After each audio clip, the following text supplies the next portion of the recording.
Exercise A. Fill in the blanks. 1.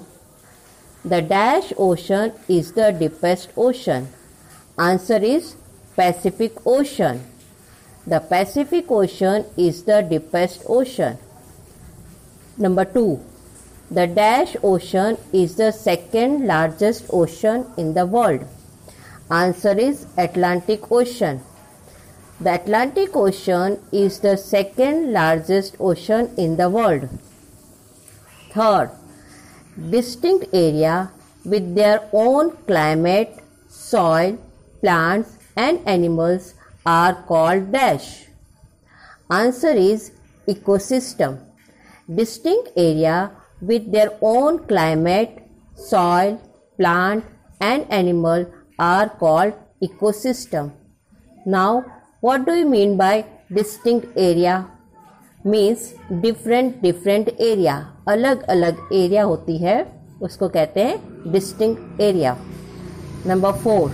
The dash ocean is the only ocean named after the country. Answer is Indian Ocean. The Indian Ocean is the only ocean named after a country. Exercise B. Name the following. 1. The blue planet. Answer is Earth. Number 2. The largest ocean in the world. Pacific Ocean. Number 3. Rims of water. Answer is ocean, sea, river, lake, water vapors, etc. Now what do you mean by rims?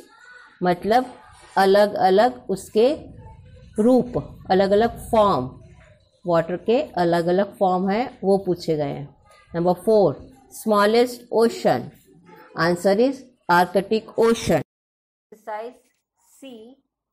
Answer this question in brief. Number 1. What are the 4 major domains of the earth? Answer. Lithosphere, hydrosphere, atmosphere and biosphere are the 4 major domains of the earth. Domains का मतलब वही जिसको हम Rhames कहते हैं, अलग अलग area. ठीक है, तो लिथोस्फीयर यानी जमीन, हाइड्रोस्फीयर पानी, एटमॉस्फेयर यानी हवा वातावरण एंड बायोस्फीयर यानी कि इन 3 स्फीयर से जो बनता है जिसमें लिविंग बीइंग्स होते हैं उसको कहते हैं बायोस्फीयर. इस तरह से हमारे 4 मेजर डोमेन्स हैं. Question 2. Name the major continent of the earth. The earth has 7 major continent. Asia, Africa, Europe, North America, South America, Australia and Antarctica. Continents मतलब बहुत बड़ी बड़ी लैंड जो होती है उसको हम कॉन्टिनेंट कहते हैं. हिंदी में उसको हम खंड भी कहते हैं. Question number 3. Name the 2 continent that lies entirely in the southern hemisphere. Now hemisphere मतलब क्या?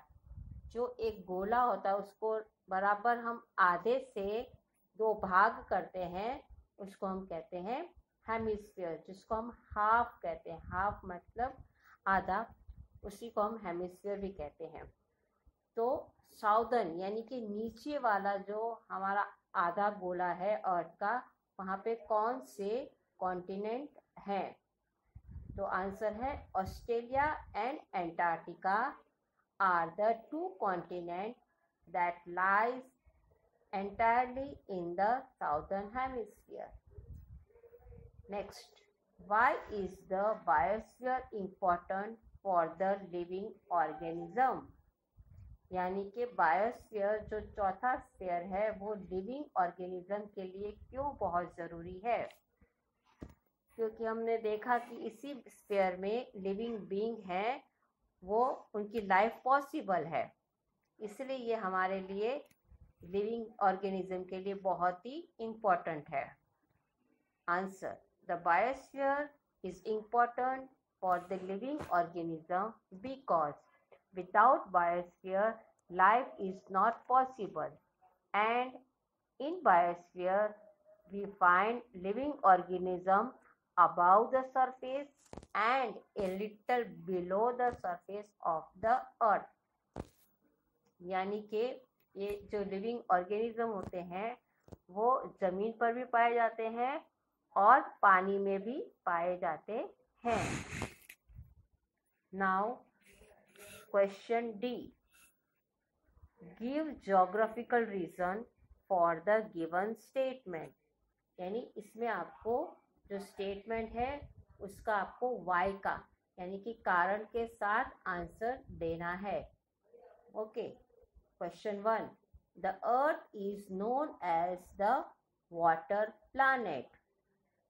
क्यों इसको वाटर प्लैनेट भी कहा जाता है या वाटरी प्लैनेट भी कहा जाता है? Answer, as we know that 71% of water is covered on Earth's surface. That is why Earth is known as watery or water planet as well as blue planet. क्योंकि यहाँ पे 71% है वो अर्थ की एरिया पानी से घिरी हुई है, इसलिए उसे हम वाटरी प्लैनेट कहते हैं। The Atlantic Ocean is the busiest for trade and commerce.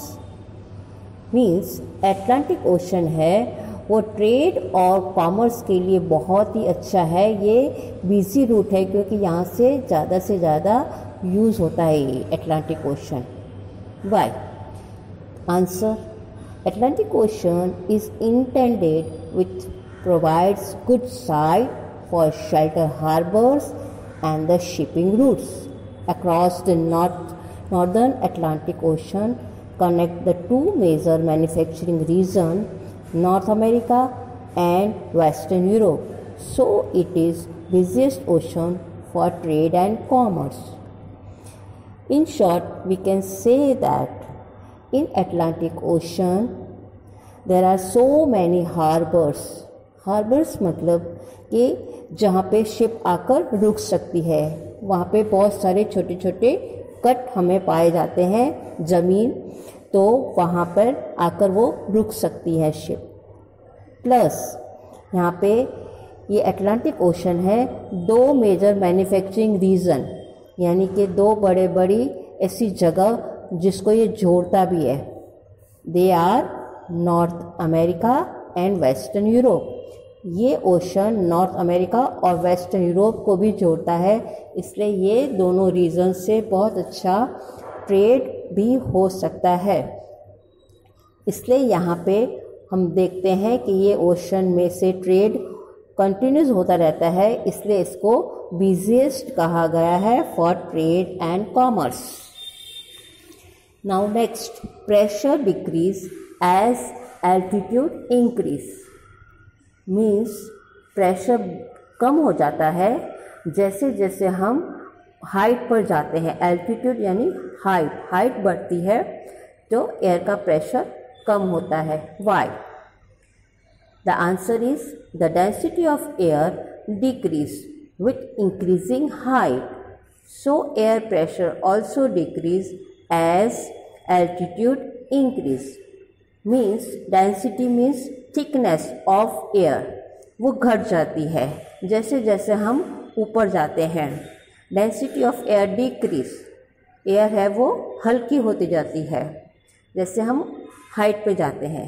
So air pressure also decrease, और हवा पतली होती है तो एयर का प्रेशर भी कम हो जाता है जैसे जैसे हम ऊंचाई पे जाते हैं।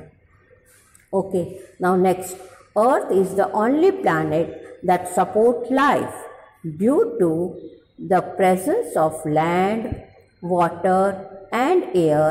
The earth is the only planet that support life. इसमें कहा है कि earth is the only planet that support life. क्यों? खाली अर्थ में ही हमें लाइफ है देखने को मिलती है, क्योंकि यहाँ पे लिथोस्फीयर यानी लैंड है, हाइड्रोस्फीयर यानी वाटर है, एंड एटमॉस्फेयर यानी कि एयर है। इसी से लाइफ बनती है। इसीलिए कहा है कि अर्थ पर ही खाली हमें लाइफ देखने को मिलती है।